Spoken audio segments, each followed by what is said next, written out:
Ira, take it away. Welcome to League One Fun by the Beautiful Game Network and brought to you by Roughneck Scars and Golden Goal Press. This is Ira Jersey. We're not on our usual night tonight because of the U.S. Open Cup. We're going to try two different podcasts this week, but with me is one of our normal cast of characters, Jason. Jason, what's going on? And you know who's not here is Chris, which is very interesting since, this is just another week that Greenville couldn't score a goal. But I bet you that has no correlation. I'm sure it has something to do with work or having a kid or something. But yeah, life always gets in the way, but I can understand hiding under a rock again if you're Chris. Yeah. But we have a lot to talk about today. We had a full slate of games. 8 of the 10 teams were in action over the weekend. But first, let's get to some news. So the first bit of news we have is that the USL is starting the USL Academy Cup, also known as USL A in the future, just to go along with USL 2 and USL C, I guess. So some fans apparently are just finding out that their teams have an academy. That's a note that you put in there, Jason. You want to talk a little bit about that? No, so yeah, the list came out of the teams. I believe it's 33 teams, I want to say. And you have everything ranging from USL Championship to USL League One to USL League Two. And it was funny when the announcement came out because you've seen a lot of fans see that their participation was in it, and they were like, wait, we have an academy? So this is the first time, and it was cool to see, this was the day that the teams got to announce that they are actually planning on having an academy if they don't have it set up yet, or they do have one. So it's 22 teams from USL Championship, 3 teams from League One, and 8 teams from League Two. It will be broken down into 2 conferences, the Western Conference and the Eastern Conference. And then it'll be broken out into 2 age groups. You have your U17s who will be broken into the 2 conferences, and the U13s don't do a regional playoff. They just do straight national tournament, which will be in Tampa, May 22nd through the 25th of 2020. So it's exciting, right? You hear about these players, for instance, San Antonio with Leo being a 15-year-old already, dominating and getting called up for U.S. national team looks, and having a buzz around him at 15 years old. This is the chance for, these academy kids to really get playing time experience and kind of see how they match up, right? It's fun to see what a League Two brand new academy looks like against a championship academy that's been around for a couple of years. I think there's a couple of interesting things about this as well, because one of the League One teams that we that is going to have an academy in this group is Chattanooga, and they don't officially have their academy set up yet. They're only building it now, so they really only will have the summer basically to put these teams together. So it'll be interesting to see how they compete in the first year of this. By the look of their senior team, they definitely need an academy, because I don't know what's going on with them in league play and U.S. Open Cup play. Well, we're pretending we're going to have to pretend that we don't know the Open Cup scores, given that some of the matches are going on as we record this. But also, one of the omissions that I think is interesting is Richmond, because Richmond has a very deep academy relationship with their local Richmond academy there, and the Total Soccer Show guys have done interviews with some of the director of coaching there, so have some others. And so it's a little bit interesting that they've been omitted. I'm not sure why. I have reached out to the team to ask, if there was any particular reason. Maybe it's just that they didn't want to quite yet. Maybe it was a money thing, or maybe it's just that the relationship is not direct. But the Richmond Kickers are partially owned by the youth club, so they do have a very formal relationship, as formal as you can get. And I think that's what Coach Bulow was there for a little bit, wasn't he? Yeah, he was. He was one of the senior coaches, and in fact, that's one of the ways that he wound up getting the position at the Richmond Kickers. So, with that, we're also talking about the very first player of the month, even though it's kind of a month and a half or month and a week, I guess, because we're looking at March and April. So basically, the first 5 weeks of the season. The nominees for Player of the Month right now are Pepe, Antley, Beattie, Coulter, and Gallardo. Jason, do you have a favorite here? Do you like one of these 5 over any of the others? Yeah, so this is coming from USL's headquarters. This is the official League One Player of the Month and their nominees. I think without a doubt it's got to be Antley. it's just what he's done consistently game after game. Still, I think has the league leading in assists, 2 goals, just incredible stats, incredible off the ball movement. And as you see, as the weeks progress, he's getting more and more responsibilities. In the game not last week, but the week before, I mean, he was pretty much on the final third right side for the whole game. They trust him with the ball. He shows great skills. He shows great leadership. It's just without a doubt for him to be putting up stats that you would see midfielders putting up, and great midfielders, right? We're talking league best midfielders. I've got to give it to him. I've been looking at him. There was I had a Twitter conversation with someone who said, "Oh, look, our defender scored." And I said, "Antley's not a defender. The dude's a winger. Like, you just look at his positioning on the field all the time. He does get back and defend, but he's more like your classic kind of wide midfielder who just goes up and back the whole way. I mean, guy's got a motor. I think there is a case to be made for either Coulter or Gallardo as well. I am very happy to see both of them on the list. It's hard to imagine how their teams would be doing if those two weren't on the field at all. They would be way further down the table. I think the difference is right now this is player of the month. So when I hear player of the month, I think of, okay, when you look at the past month, who is the player that has stood out the most, right? As opposed to when I look at Joe for Richmond, he's more of an MVP caliber player, right? Like, he's the most valuable player for that team right now. His creativity is what gives Richmond any kind of offense. But when you look at who was the most impressive player of the month, when you've got someone who ranks in top 10 in passes, chances created, interceptions, passing accuracy, and assists, you got to go with him, right? And that's Connor Antley. Well, I don't disagree with you. But I do agree that probably all 5 of these deserve to be there, with maybe the exception, I think, of Pepe. Pepe did some great things early in. No Pepe love. I love the guy, and I watched him play in the U17 World Cup qualifying in the CONCACAF Championship. He played 2 full 90-minute matches, so he hasn't been with the team for a week and a half or so. But at the same time, yes, he had 2 very good games, but I can't say that he should really be player of the month. I think there's a couple of other people Eric Leonard, for example, I think might deserve a shout, who's not on this list. And there's probably a couple of others if I really thought about it as well. I was going to say, if you had to replace him, who would you replace him with? I think my first pick would be Eric Leonard, because I think he's that anchor in the midfield. And if he wasn't there, again, he's so important to that team too. And he had a couple of really stellar games during the month. League One Fun, only podcast giving central defensive midfielders the love they deserve. Love it. Having grown up as one, I guess I appreciate that more than many others. So let's go on to the results then, Jason. So this is the only game that I watched live, but it was Orlando City. That's a horrible choice. Well, I watched all the matches, but most of them on Sunday. But OCB against Chattanooga, and the score was 0-0. It wasn't quite as boring as that sounds, but it also was not a stellar game, in my opinion. There was some pretty sloppy play overall. Frustrating would be the word of choice. Very frustrating. So OCB kept on taking shot after shot after shot from about 20, 25 yards out. They were weak chances. Like, if you had scored expected goals, and there's probably somewhere we can find that, but I haven't been able to find it. If you didn't expected goals in this match, it'd probably be Chattanooga 1.1 and OCB 0.7 or 0.8. So maybe it should have been a 1-1 game, but it definitely did not deserve a whole lot of attention. And if you haven't watched any of these games yet and you want to pick one to watch, don't pick this one. It's OCB did everything right. Like, they met the girl, got her number, waited, until the next day, 24 hours. We don't do 3 days anymore because of text messaging.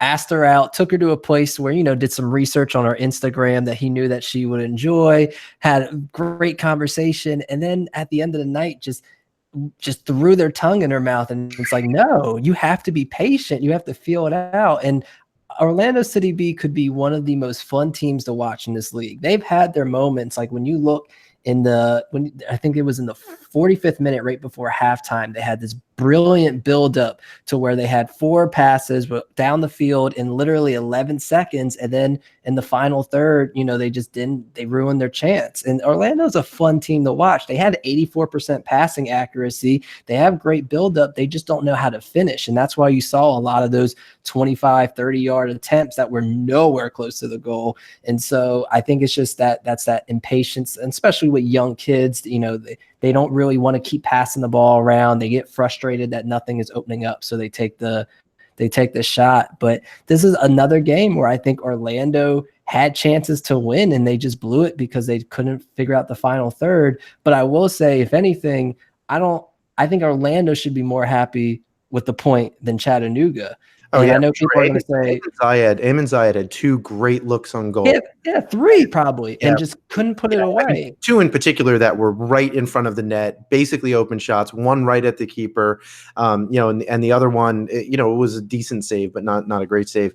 Yeah, but he definitely should have put those away. And the other thing is, on Chattanooga's side, the one thing I did note is that, yes, Orlando City B's back line was much more organized than it had been in some of the previous matches, but also Beatty and Zayed did not link up like they have in other games. And because they haven't linked up, their chances, except for those 2 or 3 Zayed chances, were pretty weak. So you didn't have Beatty really have any good looks on goal either. But he was more central this game, something that he wasn't in the prior match, where he wound up on both wings, and he's much more dangerous in the center. And they had 17 crosses against Orlando, which is what you want, because Orlando has shown that they are very iffy in set pieces. They're iffy in the air. That's where they're getting beat. And so they executed what they needed to do. But I think also, too, a big thing, and it's been the theme with Chattanooga all year, there's 2 things when I look at Chattanooga and their flaws. And the 2 biggest ones are, one, I don't know their identity. I don't know what kind of offensive scheme they're doing. At first it looked like they were bunkering and then countering, and now it's just one of those things to where when they do get possession, it doesn't look like they have a specific tactic of, okay, we got the ball, we want it, now we need to do 2 quick passes. They look like they don't know what they're doing. And then also, they only had 1 interception out of the 13 interceptions they had in the midfield. So they're not winning the ball in the midfield. They're letting people have possession and they're going down, and Orlando, like I said, couldn't finish their final third ones, and then they're just getting the ball back. And that's not going to win you game. They're not a playoff team to me right now. They're not playing like a playoff team. They don't look like they have any kind of identity. I don't know what's going on with them. Yeah, it's hard to tell. I mean, I think that they almost are over game planning for some of their opponents, and because of that, it's hard for them to get into a rhythm as to what it is. When I talked to Coach Hankinson, one of the things that he mentioned was, look, we're building a team. We want to make sure that our transition from offense to defense is pretty seamless, and it doesn't quite seem that way. And I think that's because of what you mentioned, that they're not winning some of those midfield battles that they need to win in order to kind of beat the other team in transition. And they're so slow. They're easily the slowest passing team in the league, and I don't get it, because they have these veteran and these skilled players, and so they're making these 3-touch passes, and it's like, why? You get the ball, 1 touch it, and keep moving. You have Beatty going down the side. He's one of the most productive and creative players in the league, right? Even in a Chattanooga team that hasn't been really offensively impressive, Beatty's top 3, top 5 in all categories when it comes to chances created and crosses and successful dribbles. Like, he is a offensive, he's a beast. Feed him the ball, and feed him the ball in a time to where a defense isn't already sitting back there waiting for it. So I don't know. All right, well, why don't we move on to a game that actually had a goal? Greenville triumph against North Texas SC. This one ended 1-0 to North Texas. It was a game without their star striker, Ricardo Pepi, who was, as I mentioned, Ira doesn't think is great, overrated. I obviously, I have some respect for the kid. I even offered to scout him for the Total Soccer Show scouting network. So nice. Sent in a report today on him. But his team did win 1-0. They only had it was 50-50 possession. This was not a game that lacked chances, really. There were a number of chances both ways. There were some good shots, and if Chris was here, I was going to ask him a question. I was going to say, tell me what your team needs again, because it became very clear once again. They had, Greenville had good build up. They had the ball around the 18, and they just didn't have that guy who could just put it in the back of the net. Keegan is good, but he's just not the I guess the target striker and that kind of clinical finisher that this team needs in order to get a couple more goals in some games. 19 crosses this time, but they succeeded in 2 of them. So it's baby steps, Ira. You gotta slowly work your way up there. And one of them was even in the box. So who knows what could have happened in that one. Well, and this is the problem, right? If you're only creating a couple of chances from all those crosses, I mean, it means that in my opinion, it means that you either need to switch your tactics, because that's not working. You just don't have that, you don't have that guy with a 6-footer with a 1-foot vertical or something like that, who's going to be able to get his head on the ball or knock it down for someone else to run onto. And that's just what this team doesn't quite have yet. And, it might come, but I do think that they need to think about maybe looking for someone on loan, or someone, or just find someone else from somewhere, maybe somewhere in the League Two that they can pick up, a senior from college who hasn't been picked up by an MLS team or something like that, really they can find to kind of just be that guy that is in the box and is the poacher that they need. And I think they've got the most roster space available out of all the teams in the league. So the last I checked, I believe they had 21 people on the roster that I saw. And so they have plenty of space for sure. Yeah. One thing I do want to say, though, is we're talking about Greenville. North Texas pretty much matched up well with them, right? Both teams had 5 chances created, so it wasn't like one team was creating more chances than other. Like I said, Greenville only had 1 successful cross in the box. North Texas had 3. North Texas looked good with their passing too, and that's something that this is not the first time I'm saying this. They really impressed me with the confidence on the ball. And one thing that I think Greenville kind of does struggle with is that press, because they were having a lot of sloppy passes and giveaway, and that's what actually led to North Texas goal. And shout out to Robert, who I think was on the team of the week this week for USL League One from their headquarters, and that he deserved it. He created chances, was winning a lot of duels in the midfield, and then had that 30-yard rocket, which, Dallas J might have been able to save that, but regardless, just to have the confidence to take that attempt and to put it where he did, you got to respect that. And so I really like what North Texas is doing. And there was a part of me wondering like, oh, well, they haven't really played anybody that great defensively and blah, blah, blah, blah, blah. And they kind of showed, against Greenville, who's still probably the most organized defense in the league, like, hey, just because we're kids and we played the least amount of games, we're not afraid to go on the road and play with confidence. There's something I want to note right now, because as we're recording this, the USL show guys are recording their show, and I'd like to note that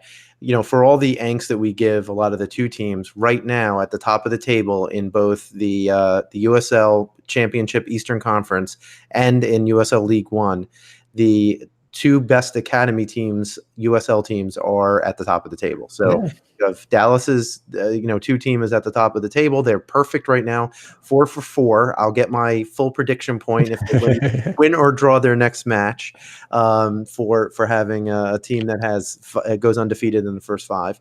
And the other is Red Bulls 2. Red Bulls 2 is at the top of the USL. So, these teams have very good players. They have very good coaching. And I think part of that is what you're talking about, how organized they are, how their press really worked well in order to disrupt a lot of the Triumph's possession in the back and even in the midfield.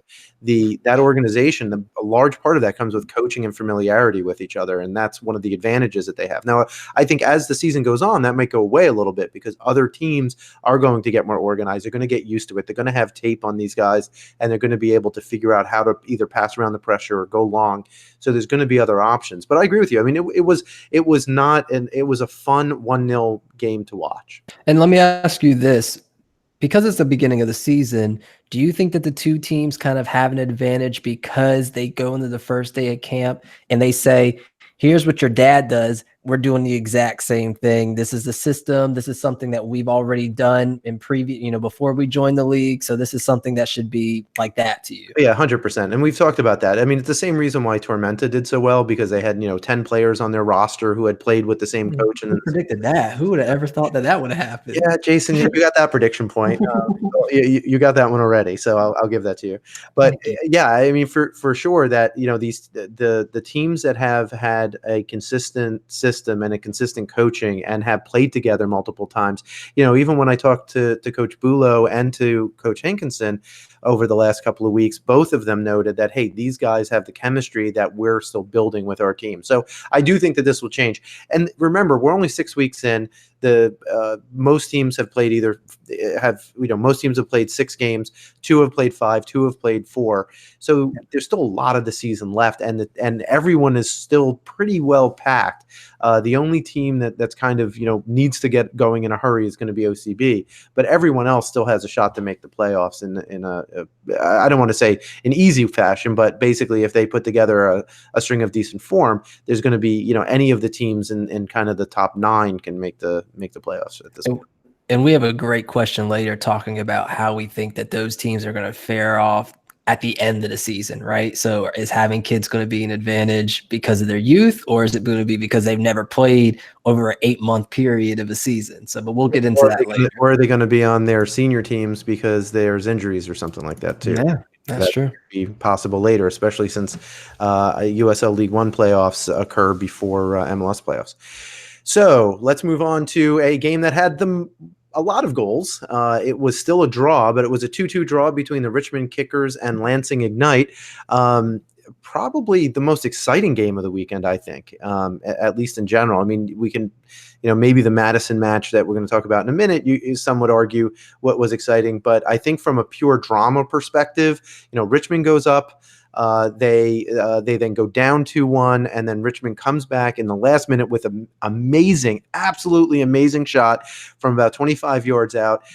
Just a quick turn and strike that really kind of set the tone, and the announcer got it right. It was Star Wars night. There it was May the 4th. May the 4th be with you, by the way. Jason, what did you? Did you have any feelings about this match? Was there anyone who impressed you in any kind of surprising way, or was it just two basic knights that had seen each other twice before, just battling it out for a third time? Chattanooga, Greenville, and Richmond.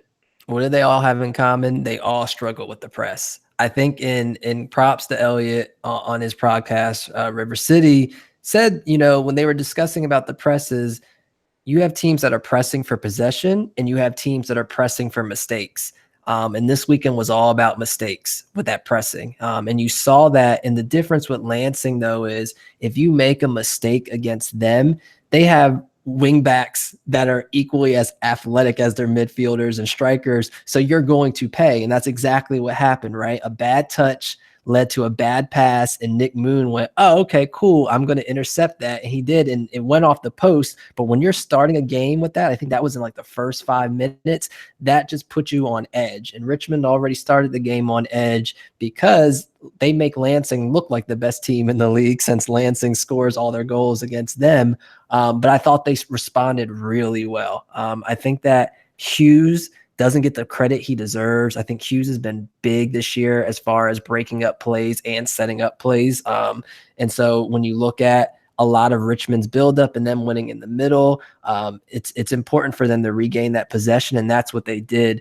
But you saw, and I like the tactics, Lansing was fouling a lot in the middle, especially in the first half, to kind of disrupt that attack, right? As soon as Richmond started getting some good passes, they would come in. A number of yellow cards for that too. But that's what happens, right? So then you have to start kind of playing a little more hesitant, and that's when Richmond took advantage. And when they scored, they automatically, Richmond started pressing, right? You saw that momentum change, and that's part of being home. Shout out, like that's one of the best supporters group in the league. You can hear them screaming. It was a great game.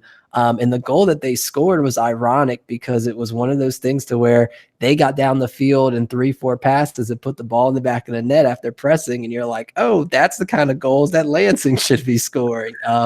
But it was a great give and go from Hughes, because props to him for holding that play up, because you can watch Hughes has his back to goal and he's getting pulled and starts falling and still puts that out for, and Joe's going to finish it and anyone's going to finish it. You put it right there. So that was a great first goal. That was Chin who scored that, right? Right, Chin, yeah. That is Chin scored. So here's an interesting thing, right? So both the guys from River City 93 and the Total Soccer Show for their Richmond Kickers Weekly podcast both noted that Chin early on in the season had been very, very left-footed and didn't like to hit it with his right. Guess what? He scored with his right foot. So I don't know if that's something Coach Bulow's been working on with him, but he took the chance. It was one time that shot after the little give and go, like you said, from Hughes, and it was a nice finish. Yeah. But I have to say, so Abubakar Keita got his first start after having been injured and was back in Columbus for a little while. Didn't look great to me. I mean, he was kind of playing left back-ish.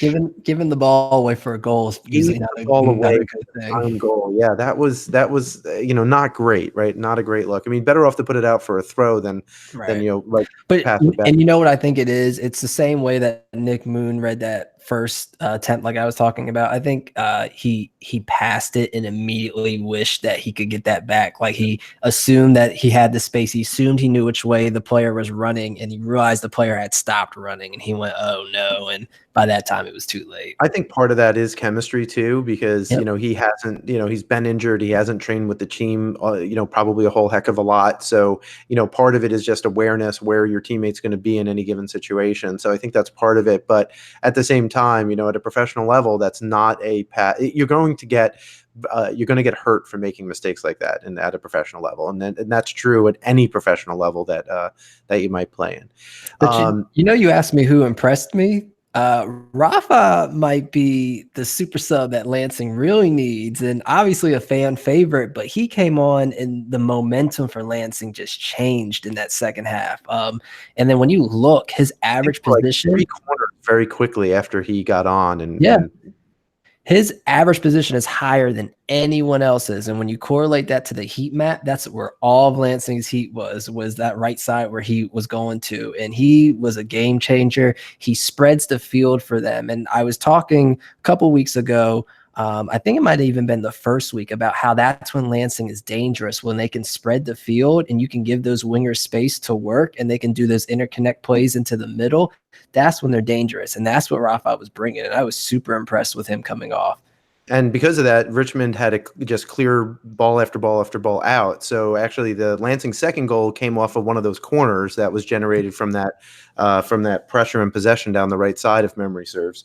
And it was a good cross. It was poor marking by Richmond, quite frankly. Yeah, well, that's not new. They're struggling with set pieces this year.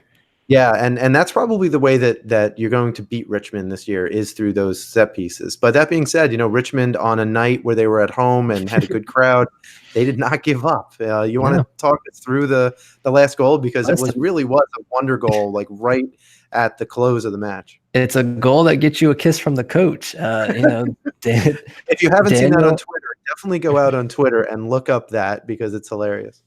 Oh, Daniel Obi-Wan Jackson, you just gotta take the ball. It's a great goal, extra time. He takes it. The turn is great. And I don't even think the keeper or anyone expected him to turn and shoot the way he did. And even if they did, the way that was a rocket, I was going to try to make a Star Wars rocket, but I don't know the name of their spaceship. It was a laser into the top corner. Come on. Right. So, but it was an incredible shot. And it was something that I think he needed. I think that he even had a touch earlier that game to where it was just a great save. It could have went in.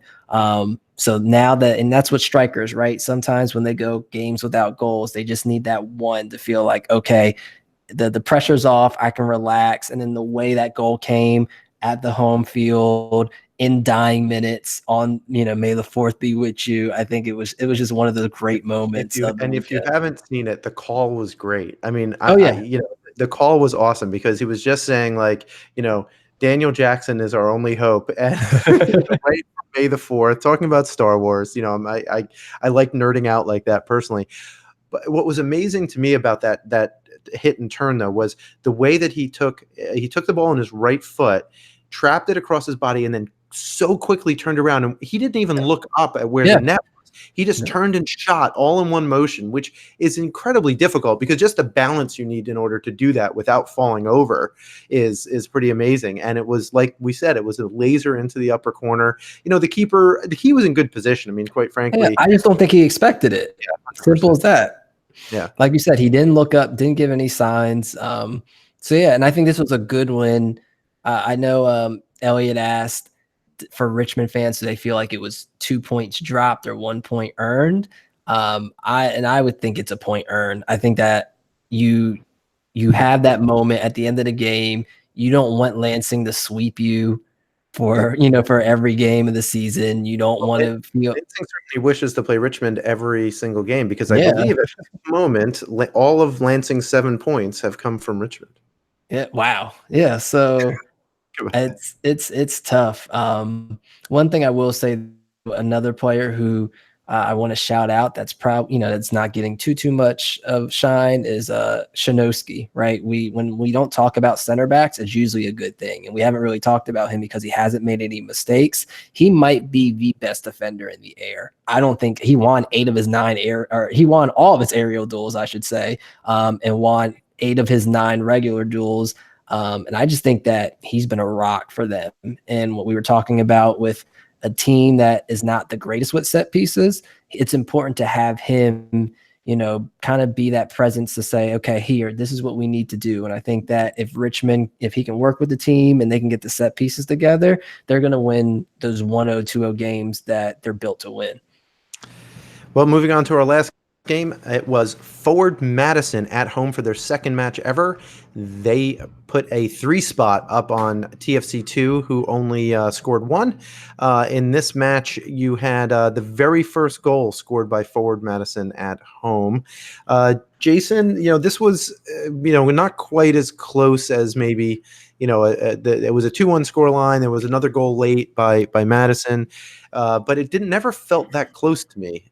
Did you have a different opinion? Yeah, no, I think the way Forward plays is defensively there. I think Forward's sound. I think the difference now is Paulo Jr. was coming back deep to get that ball, and him probably being their most creative player is the difference, right? Having the pivot of him in the midfield, and even though Don Smart, player of the game, player of the week, both those goals were set up from Paulo Jr. When you look at that goal from Connor Manley overlapping, one of the things that I talked to Akuba and Peter Wild about when I was in Chattanooga for the game was they really like Manley because they like that he overlaps. They like his crossing ability. They like his shooting ability. They say that he's got the skills of someone offensively that just plays in the back. And then you saw that, right? So Paulo Jr. has this amazing pass to Don Smart crossfield. Don just leaves it off for Manley and he puts it in the back of the net. And I think being at home, that's probably the loudest I've heard my TV in League One this year, in front of the flock and the bar and all those supporters groups. I think that changed the momentum, right? Once I saw that goal went in, I was like, yeah, this is over. This is completely over. Yeah, that's what it felt like to me too. I mean, the atmosphere in the stadium seemed to be great, and a big relief after having that 0-0. Let's talk about this. The first match that Forward had, it was a snow game. It was really cold. It was really, it was probably really hard for both teams to really get into it because of the conditions. The pitch looked really, really good. At least on TV, it did. I have to say that the atmosphere, like you said, was rocking. Just like a lot of other. It almost felt like a second home opener for Forward Madison in many respects. In absolutely. That regard. Yeah, and their whole environment, right? Like even just they have a clock, for instance, that turns pink at like it's a game clock and it's a flamingo and it actually fills up pink as the game goes on. And it's just like it's incredible what they're doing over there, and it's just the atmosphere. And I think they're going to be the one to have home field advantage, right? Especially when the supporter section is super close to the field, right? That's one thing I noticed, and you see that in a couple of games, but that's super close to the field. And so, you know, when Carter Manley scored that goal, I mean, the first one, obviously, when Paulo Jr. scored their header, their first goal, you know, in that stadium, and everyone went wild. It was just incredible to see that reaction, and that really is going to energize the team throughout the year. And that's going to give them a couple goals just based off of that adrenaline alone. Yeah, and props to TFC too, because at one point when it was 2-1, they really were pressing for an equalizer. You know, they didn't give up. They didn't have a ton of great looks, but you know, they definitely were pressing to try and get that equalizer rather than just like, you know, being content with you know, losing by 1. So you know, props to them. You know, again, another, you know, young crop of kids basically who you know, they're probably going to be better than most of us think. So this was their first loss of the season as well. And it's interesting, their rotation, right? I don't think Endo played this game, and I know in time Sheffelsberg has come off the bench, but this time he was one of their best players on the field and created a lot of chances and disrupted. He's just a wrecking ball that goes through and just disrupts anything that you try to put near him. So I'm curious to see moving forward. That's one of the, I think a lot of teams you kind of can figure out, you know, the starting lineup. You might guess 1 or 2 players wrong, but that's the team to where I'm kind of iffy every week. Who are we actually going to see? It'll be interesting to see. Actually, I'm looking forward to seeing North Texas against TFC2. I think that could be a really interesting match, which is I think coming up in the not too distant future. Who do you think by the end of the season? Who do you think is higher on the table, TFC2 or North Texas? I think I give the edge to North Texas, but I would not be surprised to see TFC2 like right on their heels. That would not surprise me one iota, the way that they've been playing right now. And of course, this is if they both have rosters that are largely similar to how they are now, right? That they're not. Right. They don't have a lot of guys who are pulled up to the first team. The one other thing I will note that Forward Madison definitely was doing, especially in the first half and about the first 35, 40 minutes, was their line of confrontation. They weren't high pressing in a traditional sense where they were just always going for the ball, but they had a line of confrontation about 30 yards into their offensive half. So their front 3 were kind of trying to make a wall and waiting for the ball to come. And, you know, they were looking for, I think, you know, a bad pass and just or just a heavy touch by someone on TFC2 and trying to take advantage of some of the younger kids there in order to you know, start a counter very deep in their offensive third.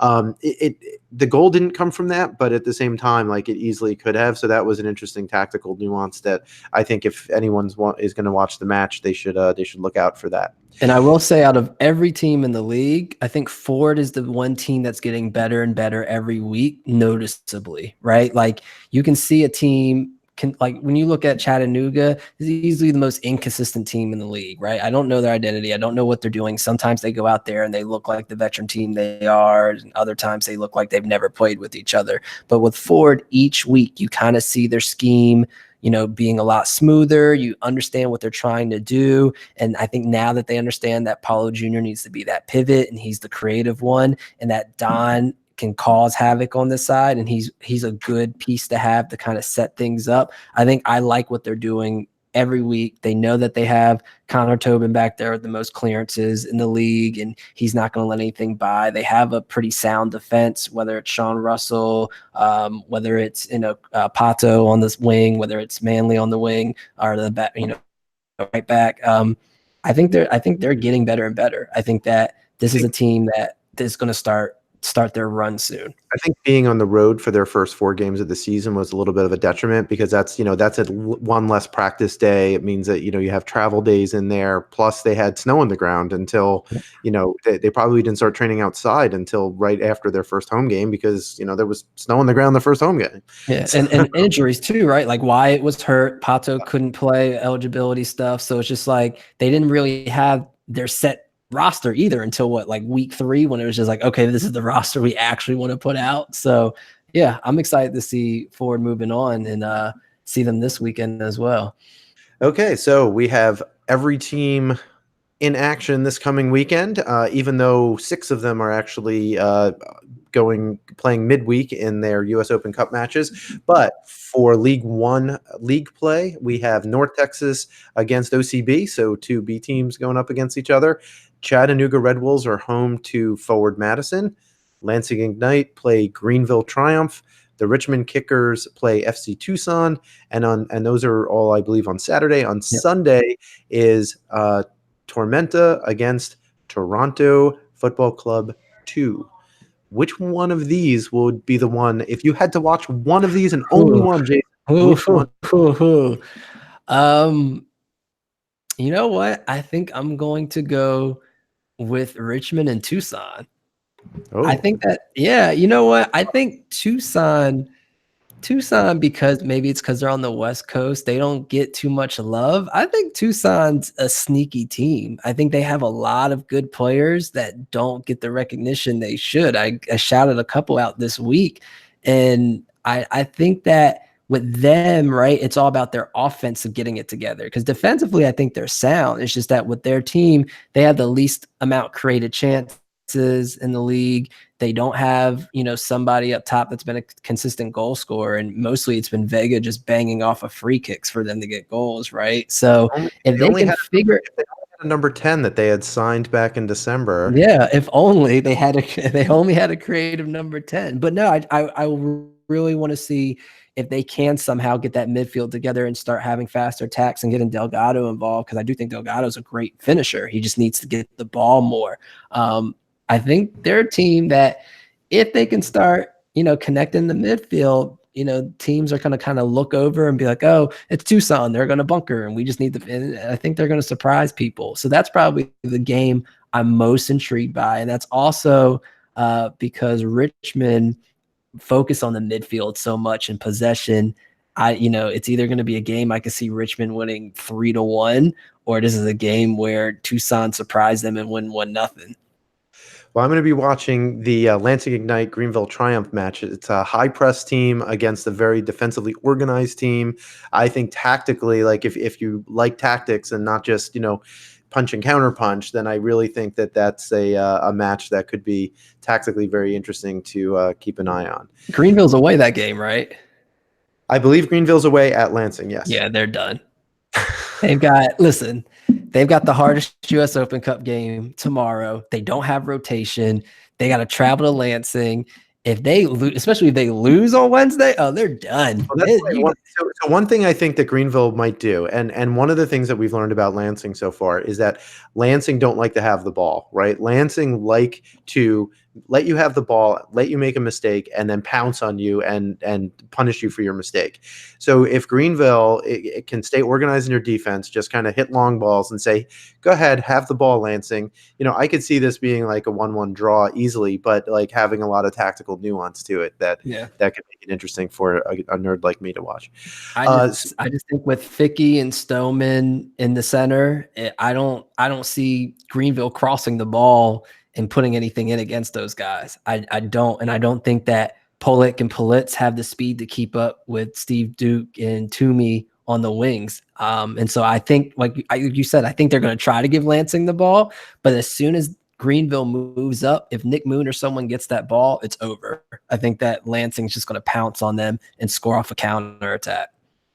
So as we speak, there's a couple of U.S. Open Cup matches going on, and just so you get a timestamp, right now Tormenta 2 is beating the Chattanooga Red Wolves 3-0 in the 75th minute.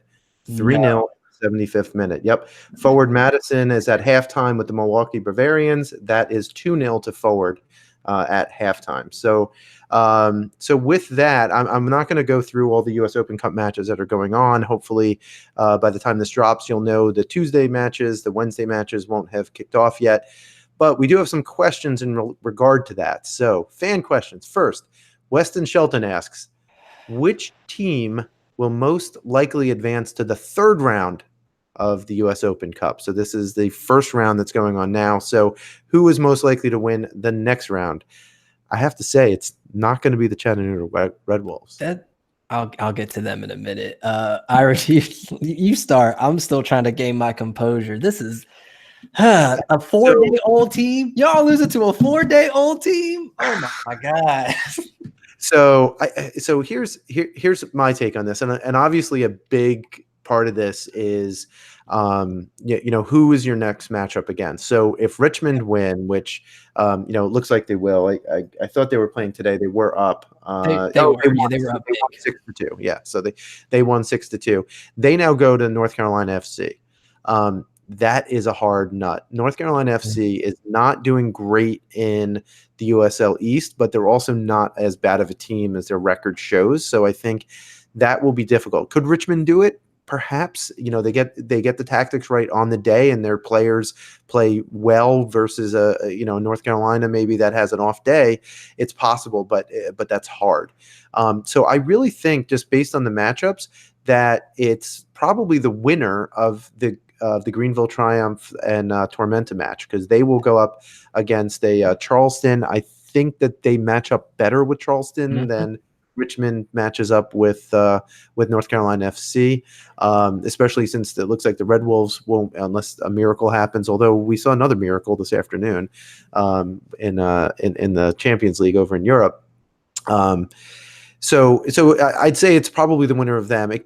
Forward Madison's another one. They're going to have a hard draw for their next match as well. So that's Jason. What do you think? Yeah, that was going to be mine. I think if Ford wins, who do they play? Do you know off the top of your head?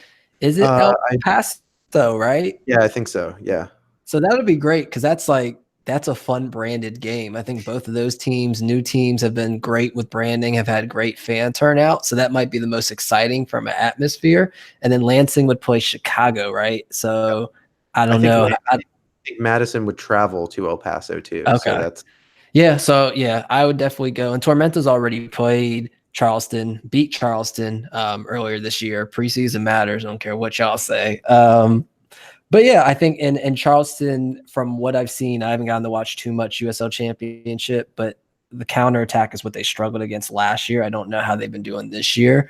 But obviously if Tormenta wins as the best counterattacking team in the league, they're going to be in trouble. And I think that they probably have the best chance, although I wouldn't count out Ford against El Paso. I think even though they're traveling, like you said, Ford's already they benefited from traveling those first 4 games this year, right? Or the first 3 games this year, however it was. So yeah, they're used to it, and now they're traveling the warmth. They don't have to play in snow and all that good stuff. So all right, so River City 93, I'm assuming that's Elliot, our friend over there, who's been on the show before. He asks your top 5. Maybe we'll cut this to 3 because we're running a little bit short on time. But who are your top 3 players that you could see getting a big move at the end of the season? So I'm gonna start with one. I'm gonna say Walfi.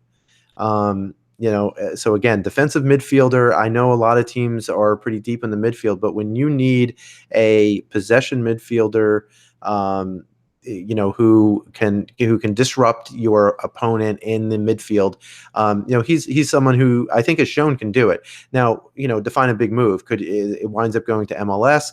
I think that he could easily be a championship. One of the teams towards the top of the championship could wind up going there, and maybe as a depth player on an MLS team as well. I mean, I wouldn't be surprised at all to see him there. So, who would be one of your guys, Jason? Yeah, so I like that. I would think that, depending on how he plays, I think Uwe Barkeda has a chance of playing and making a big move for Columbus, just because, what Columbus right now selling Merrim today for a Snickers bar and a coupon to Bed Bath & Beyond. I don't know if they're about to hit this rebuilding stage. I don't know. You got Higuain that's getting older. You've got these players where they don't necessarily have big time players.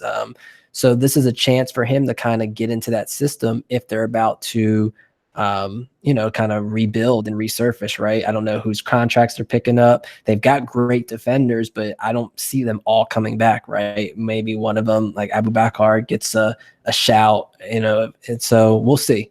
but I do think he has potential depending on how he plays in this league. And if he does go for the U.S. national team camp and plays for them in the tournament, he has an opportunity to move up, at least as off the bench, right, and get some looks there. So to show Elliot some love, I'll put my second guy out there, and I'll say Maxi Rodriguez. If he stays healthy, if he continues to kind of keep his head and doesn't get silly double yellows a whole lot longer, he's another guy who's quietly very important for the kickers, and again another defensive midfielder for me. Yeah.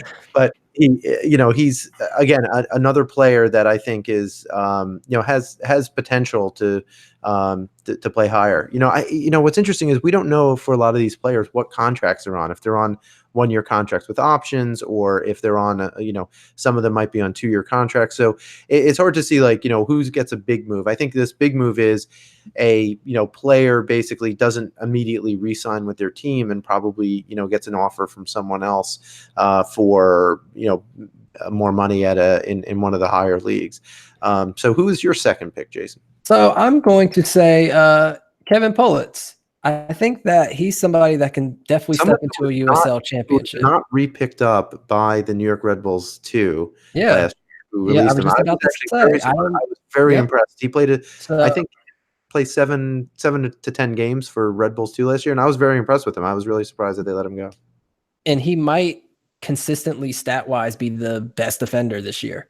I think every single game he's averaging 5 interceptions, 7 clearances, 7 won tackles out of 9 tackles. I think he's just a solid defender. And I think in USL Championship, where you have teams like Hartford that have already given up 18 million goals in the first 10 games, teams can use defenders, right? And so I think that's somebody who definitely could have a chance to move up to USL Championship.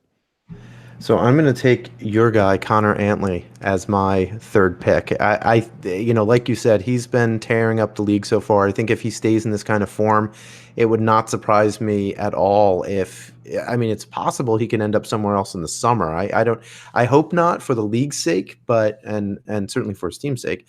But I think Connor's another guy who would not. He's kind of one of those value guys. I could see some MLS teams poaching a lot of kind of guys as depth signings and as kind of not flyers, but basically value signings that you could pick up for just play these guys in the Open Cup games, play these guys spot minutes, and and maybe for just for some depth as right behind your higher paid starter.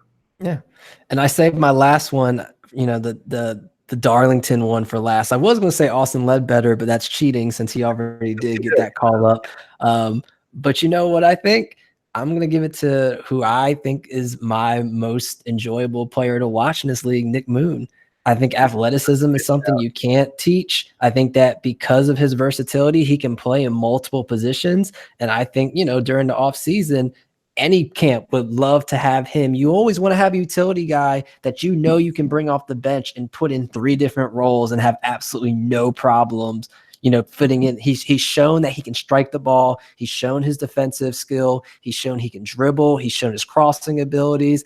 There's not much he can't do. And when you have a player like that, I don't care if it's MLS, USL Championship, any team in the world can use a player like that where you can just plug in and know that you'll be okay.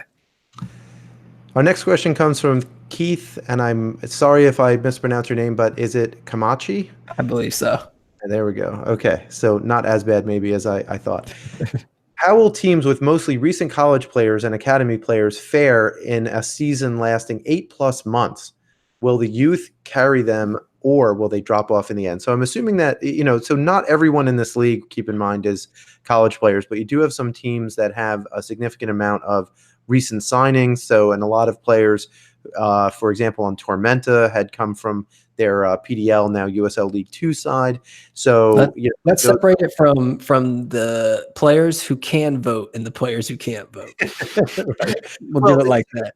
I think when we're talking about recent college graduates are much different than academy players, right? Because recent college graduates, they played in college. They are 22, That's 23 true. years old. So They are players in who the can prime. drink and players who can't drink. Yeah, that's probably the better way to do it, right? So the academy players, I think, are much different. I think the academy players, because they've played year round, because they haven't gone to college and basically played this weird split season, they might actually have an easier time going the full the full 8-month season, as opposed to a college player who was used to playing really hard August through November, and then basically only training 40 or 50 hours from January through May until the PDL season started, or USL League 2. Sorry, I still haven't gotten the branding complete in my head yet. So I do think that my personal opinion is that it really depends on the player, but I think academy players at some level have a little bit of an advantage over some of the college players. And this is what I was talking about earlier with TFC2, right, in North Texas. And so when you look at those players, you think at the end of the season it helps them being younger in college graduates, or do you think it hurts them? Well, I think, generally speaking, a 22 or 23-year-old, you'll probably be a little bit better off because you've just had more training and you've just got So what used to about North Texas, where you have these kids? So how do you feel that they're going to fare at the end of the season? I think they'll be all over the place. It'll be more of a mixture. So you'll have a couple who just have some abilities. They've taken care of themselves. But in fairness, they've also played these 8-month seasons, right? So if you go do the development academy season, the development academy season starts in September and goes until March, April, right? So in fact, actually, there's a few games now. I'm going to one on Saturday. So so they're used to these longer seasons, but they're also only training probably 3 days a week and then having a match. Whereas, in a professional environment, you're training 5 or 6 days a week, depending on the week. Okay. So in the last 3 games of a neutral schedule, you have North Texas and you have, I'm not going to use Chattanooga because they obviously can't even beat middle schoolers right now. You have, let's say, Ford Madison, a team, that's got older players. Who do you feel more comfortable with? Forward Madison, just because of the experience. Okay. So assuming everyone's healthy, right? I think that's the other thing, right? Is that more wear and tear you have in your body, then obviously it gets harder and harder. I can be almost everyone in the league's father based on age, but the fact is that as long as you can stay healthy and you take care of your body and you have good training and fitness, then I would give it to the people with more experience toward the end. I mean, it's also a matter of, one of the dangers too is that when you're talking about a 17 or 18-year-old, you're used to going at 100 miles an hour all the time. And now the next thing you can't do that for 28 games in a row. You just can't. Right. So you have to, sometimes pace yourself. You have to be able to say to your coach, hey, coach, I can't go 90 today. Take me out in the 60th minute because, I need a little break. And, that's different too. So the soccer goose, Ben Gorshin, he says, worst outcome for Chattanooga Red Wolves. Open Cup loss to Tormenta 2. Let's see where we are right now in that particular match. We are up still 3-0 in the 90th minute. So a loss to Tormenta 2 or bottom 3. Well, the first one has come to pass. So I think at this point, it would be the combination of losing in the first round to Tormenta 2 and then coming in the bottom 3. Well, no, it's one or the other, right? One or the other. First and foremost, before you choose, let me just say, and I'm just going to take the floor for a second and look at the camera. And I haven't done this in a while. I've been trying to be nice. Camera 2, Jason. Camera 2. Okay. Chattanooga Red Wolves, y'all should be ashamed of yourselves. This Toronto 2 team is 4 days old. I promise you that, or I'm sorry, Tormenta is 4 days old. I promise you that they don't even know their backup goalkeeper's name or the third reserve goalkeeper. They're still playing, hi, my name is Billy, and one of my interests in life is this. They're still getting to know each other. And props to Tormenta because they might have a whole scheme from their pyramid, right? Like maybe they're playing the same style as Tormenta 1, but y'all are the most veteran team in USL League One. You have had players who have played internationally, have played for longer than these kids that Tormented 2 have been alive. And you're sitting here and telling me that not only did you lose to them, but you lost 3-0. You couldn't put one goal against teenagers. Y'all should be ashamed of yourselves. And you know the worst part about this, Ira, is I don't think that's worse. I think finishing bottom 3 is worse because, you know, tomorrow on Twitter, it's going to be absolutely hilarious because every non-league team supporter is going to eat this up. There's going to be memes. There's going to be jokes. There's going to be everything. So not only is that a bad look for you, but that's going to pass. Everything passes. Things happen. Months go by and people bring it up once in a while, but doesn't hold weight, right? Like the Warriors blew a 3-1 lead, but then they won 2 championships and people got over that. So that's why I'm saying I think the bottom 3 is worse because you can win and that stuff is in the past and get over it. You lose that game and you finish bottom 3, that means your whole first year was a complete disaster and failure, and you're giving everything that these non-league people want. You're just feeding into, see, this is why teams should be built and not bought, or whatever, you know, people want to say. This is exactly what you're giving them. I'm embarrassed for you guys right now. You come in bottom 3. I don't know if I'll ever mention your name on the show ever again. And that's just me being honest. I can't do it. I can't do it. It's hard. I mean, so here's the thing. Here's why bottom 3 is probably worse overall, at least in my opinion. And that is that over 28 games against teams that you should be able to build a team that, you know, is competitive, right? In any one game, you know, a team can have a bad night. You know, we talked about that before. A team can have a bad night and another team can happen to have a great night. And, you know, there's circumstances that, you know, I haven't seen the game, so I don't know, you know, exactly what happened. There was a goal in the 25th minute, was the first time Tormented 2 scored. So, you know, if at that point, now all of a sudden the Red Wolves are, you know, charging at the goal and you know, just having shot after shot. Haven't seen the stats yet either. You know, that can happen, right? The Minnows beat it. Look how far that you had Christos go, right? Christos beat the Richmond Kickers. Christos was up 1-0 on DC United before DC United decided to play and crush them. So there are Minnows in the US Open Cup can beat professional teams. But here's my thing though. It's not that you got beat, you got destroyed 3-0 by a team who just met each other this week. They do not know how much milk that they put in each other's cereal. They don't understand each other yet. And you went out and got beat by them. And like you said, yes, talent can prevail sometimes. And sometimes there's a moment to where a kid who's one of the most talented players on the field just pulls off an amazing shot. You lost 3-0.